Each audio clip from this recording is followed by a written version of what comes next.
Hello everyone, this is the recorded video for week 1 day 3.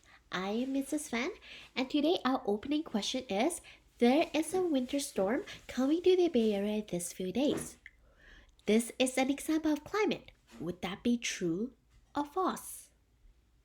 For today, if you would like to join us in the student pace peer deck below, you can also click on the link in the description as well. So let's take a look at this question again. Is this an example of climate? This will be false. This is actually an example of weather, not climate. And it is because this is talking about what we are seeing for this few days. Climate would be a much longer term. It's not just referring to a few days or few weeks for a few months. We are looking at years and years of weather phenomenon. Now with that, let's take a look at our announcement for today.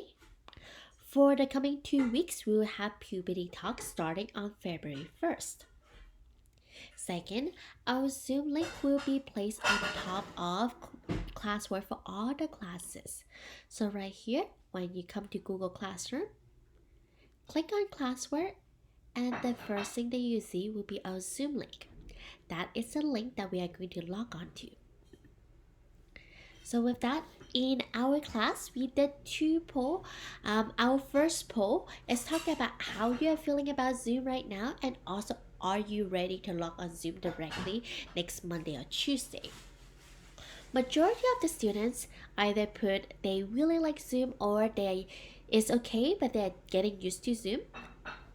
And for the second question, most people indicate that they are ready to log on to Zoom directly. We do have a few people who say that they would prefer to start on Google Meet and then go into Zoom together. So with that, next week, we are going to go directly onto Zoom. Make sure to click on this link right here and I will be meeting you in this link on Zoom. Now, for those of you who are not ready, I will still have my Google Meet open. So come to Google Meet and I will post the link on Google Meet again so you will be able to go to Zoom together. Alright, so that is our first poll. And our second poll, it is the breakout group norms. So last time on Wednesday, we talked about what would an ideal group be like. And we got a lot of feedback from every single period. And this is some of the norms that we have come up with together. So everyone should take turn answering questions. Everyone participating either verbally or through chat. Everyone is helping each other. Sharing, collaborating, and cooperating. Everyone should be and should feel included. Everyone should turn their camera on. So in each of the class, we did an independent vote to see what is the breakout group norm that we want to work on. In many of the class, our top norm that we want to work on is right here, the second one. Everyone participates either verbally or through chat. We also have some class where our top one is actually everyone helping each other. So again, in each of the class, we just focus on one norm of the day. We know that Zoom is a very, very new technology for many of us and breakout group as well.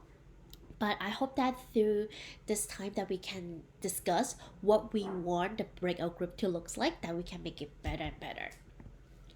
So with that, in our breakout group today, you had around 15 to 20 minutes to work in your breakout group. You want to revisit to make sure that you finish your hypothesis and choosing the 2 city if you haven't done so in the first 2 days.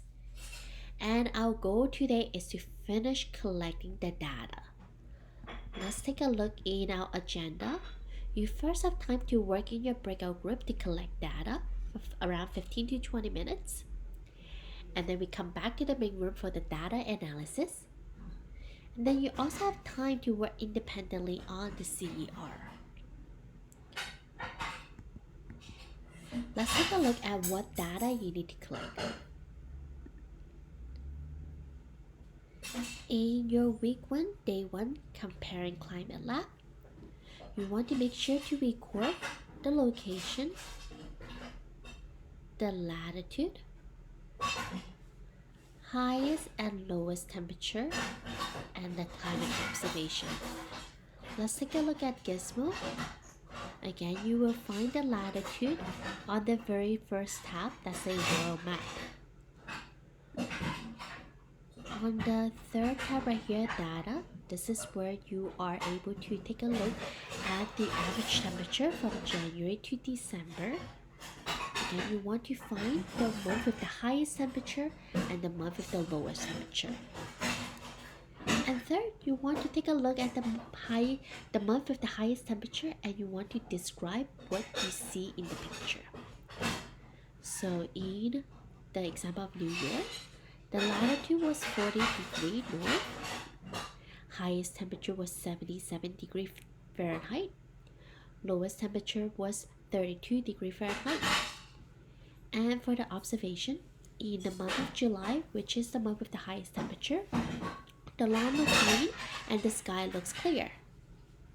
The month with the lowest temperature, which for New York, that was the month of January, the lawn has some snow and there are no leaves on the tree. If you have not finished your data collection yet, make sure to take some time right now, pause this video, and finish your data collection for your first and second location. Alright, now that you have finished your second data collection, we are going to take some time to analyze the data. So let's take a look. Right here, I posted data for San Francisco all the way to Sydney, and we look at the latitude, the highest and the lowest temperature of each place. Let's take a look at the diagram again, right here. So this line right here that we are seeing, this is the equator. Going up from the equator, that is going to north. Going down, that is going to the direction of south. Now, as you take a look at this list of latitude, which city do you think is the closest to the equator? The bigger the number is, the farther they are away from the equator. The smaller the number is, the closer they are from the equator. Take a look right here from San Francisco to Sydney. Which city do you think is closest to the equator? You are correct. It is Manaus. Manaus right here, we can see that it's 3 degrees south. If we take a look at the picture right here, we see that this is actually closest to the equator compared to other cities that we find on this Gizmo simulation. Now, let me ask you the second question. Which city would be the farthest away from the equator? Again, from San Francisco to Sydney, which one would be the farthest away from the equator? And yes, that would be Yellowknife. Now we see that Manaus is the closest to the equator and Yellowknife is the farthest away from the equator out of all the cities listed right here. I want you to take a look at right here. Is there anything that you notice about their highest temperature? How about their lowest temperature? Is there any pattern that you see or any pattern that you observe? Again, Manaus is the one closest to the equator and Yellowknife is farthest away from the equator. What do you notice and what do you observe? Let's continue to think about it as we read the reading below. You will also find this reading in your assignment as well in Google Classroom as you click on right here. You will find the article either in English or Spanish. Let's take a look. Climate is defined as the common weather conditions in one area over a long period of time. Temperature, humidity, rainfall, and wind contribute to climate. Climate around the world can be divided into 5 general types. The types are tropical, dry, moderate, continental, and polar. Have you ever wondered about the climate where you live? Latitude, terrain, altitude, and closeness to a large body of water all plays a role in the climate of a given location. Let's find out more about how latitude, air circulation, and ocean affect climate. Now let's take a look at right here. We are seeing a few things that affect climate so far. Latitude, terrain, altitude, closeness to a body of water like ocean or lake, and air circulation right here. All of this, they all have an effect on climate. Now let's take a look at the lab that we were doing. In the lab that we were doing right here, the CER question is, how does the latitude affect the average temperature of each location? So in this lab, we want to zoom in and focus specifically on the effect of latitude. Let's take a look. Let's read the second paragraph right here. Latitude is the distance of a location from the equator. Imaginary horizontal lines are drawn parallel to the equator across the globe. Zero latitude is located at the equator. Each pole is 90-degree latitude. Latitude north and south of the equator are given as the angle, followed by the direction. All of the North American continent is north of the equator. For example, Miami, Florida lies 25 degrees north. Anchorage, Alaska lies at 61 degrees north. Latitude affects the amount of sunlight at a given area we see. Within 30 degrees of the equator, the sun shines nearly perpendicular to Earth's surface. This area receives the maximum amount of energy from the sun. They get the most heat. On the other hand, the angle of the sun's rays is much shallower at higher latitude. This latitude receives much less energy. So right here, one of the key sentences that we read in the second paragraph is right here. Latitude affects the amount of sunlight a given area receives. I'm going to read this again because this is a very important sentence. Latitude affects the amount of sunlight a given area receives. And they give us example right here. They say that within 30 degrees of the equator, the sunshine actually perpendicular to the Earth's surface at a 90-degree angle, meaning that they get the most sunlight. And on the other hand, as we go up in the northern hemisphere and go down in the southern hemisphere, they are getting less and less sunlight. Now, that makes us reflect back in our data.